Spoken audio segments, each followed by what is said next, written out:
നാമജപത്തിൻ്റെ ശക്തിയെക്കുറിച്ച് നമുക്ക് കുറൂരമ്മ മനസ്സിലാക്കി തരുന്നുണ്ട്. ഒരു ദിവസം വില്ലുമംഗലത്തിലെ കാണാൻ വേണ്ടിയിട്ട് അസഹ്യമായ വയറുവേദനയായിട്ട് ഒരാൾ കാണാൻ വന്നു.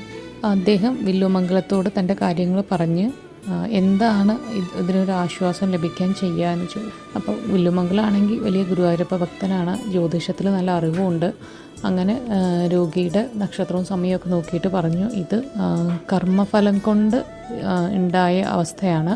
6 മാസത്തേക്ക് ഈ പ്രയാസകരമായ ഘട്ടത്തിലൂടെ കടന്നു പോകേണ്ടതായിട്ടുണ്ട്.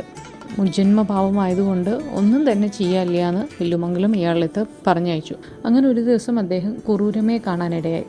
കുറൂരമ്മ ഇയാളെത്ത് കാര്യങ്ങളൊക്കെ ചോദിച്ച് മനസ്സിലാക്കി. അപ്പോൾ അസഹനീയമായ വയറുവേദനയിൽ നിന്ന് എങ്ങനെ ആശ്വാസം ലഭിക്കാമെന്ന് അയാൾ കുറൂരമ്മയുടെ അടുത്ത് ചോദിക്കുകയാണ്. അപ്പോൾ കുറൂരമ്മ വളരെ ദൃഢമായിട്ട് പറയുകയാണ്, തുടർച്ചയായിട്ട് നാമം ചെയ്തോളൂ. ഭക്തിയോടെ നാമം ജപിച്ചാൽ നിങ്ങളുടെ വേദന തീർച്ചയായിട്ടും ഇല്ലാണ്ടാവും. ഉറങ്ങുമ്പോൾ ഒഴികെ എല്ലാ സമയത്തും നാമം ചെയ്യാം. നാരായണനാമം ജപിക്കുന്നതിന് യാതൊരു തടസ്സങ്ങളും ഇല്ല. എല്ലാ ദിവസവും കഴിയുന്നത്ര തവണ നാമം ജപിക്കുക. അങ്ങനെ കുറൂരമ്മയുടെ നിർദ്ദേശപ്രകാരം അദ്ദേഹം ഇന്നും നാമം ജപിക്കാൻ തുടങ്ങി.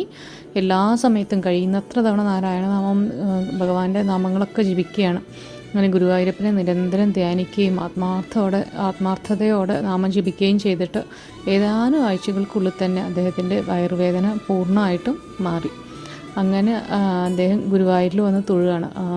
ഗുരുവായൂരിൽ വന്ന് തൊഴുത് ഗുരുവായൂരപ്പനോട് നന്ദി പറയുമ്പോൾ അവിടെ വില്ലുമംഗലം ഉണ്ടായിരുന്നു. അപ്പോൾ വില്ലുമംഗലത്തിന് ആകെ അതിശയായി. കാരണം വില്ലുമംഗലത്തെ കാണാൻ ഇയാൾ ആദ്യം പോയിരുന്നു വയറുവേദനയായിട്ട്. അപ്പോൾ വില്ലുമംഗലം ചോദിക്കുകയാണ്, എങ്ങനെയാണ് വയറുവേദന മാറിയത്, എന്ത് മരുന്നാണ് കഴിച്ചത് ചോദിച്ചു. അപ്പോൾ പറഞ്ഞു, മരുന്നൊന്നുമല്ല കഴിച്ചത്, കുറൂരമ്മയുടെ നിർദ്ദേശപ്രകാരം നാരായണനാമം ജപിക്കുകയായിരുന്നു. അങ്ങനെ കുറച്ച് കഴിഞ്ഞതും എനിക്ക് അസുഖം ഭേദമായി, സുഖം പ്രാപിച്ചു. അങ്ങനെ ഗുരുവായൂരപ്പനെ കാണാൻ വേണ്ടി വന്നതാണ് എന്ന് പറഞ്ഞു. അത് കേട്ടതും വില്ലുമംഗലത്തിലാകെ അസ്വസ്ഥതയായി. അപ്പോൾ വില്ലുമംഗലം ഗുരുവായൂരപ്പനോട് ചോദിക്കുകയാണ്, എന്നെ വിഡ്ഢിയാക്കിയില്ലേ?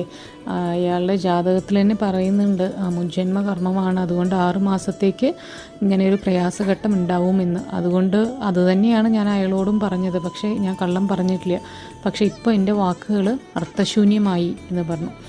അങ്ങനെ ശ്രീകോവിലിൽ നിന്ന് ഗുരുവായൂരപ്പൻ പറയുകയാണ് ഇത് കേട്ടിട്ട്, വില്ലുമംഗലം, അതിന് നാമജപത്തിന് അതിൻ്റേതായിട്ടുള്ള ശക്തിയുണ്ട്. മുൻജന്മ പാപകർമ്മത്തെ കൂടെ നാമജപം കൊണ്ട് ഇല്ലാതാക്കുവാൻ സാധിക്കും. അത് കുറൂരമ്മയ്ക്ക് അറിയായിരുന്നു, നാമജപത്തിൻ്റെ മഹാത്മ്യം. അങ്ങനെ കുറൂരമ്മ അത് പറഞ്ഞു. അദ്ദേഹം അത് നാരായണനാമം ജപിച്ച് അദ്ദേഹത്തിൻ്റെ അസുഖം ഭേദമാക്കി. അപ്പോൾ ഇതിൽ നിന്ന് നമുക്ക് മനസ്സിലാവുന്നത്, അതായത് ഏതൊരു പ്രതിസന്ധികളെയും തരണം ചെയ്യാൻ നമുക്ക് ചെയ്യാൻ പറ്റുന്നത് നാമജപമാണ്.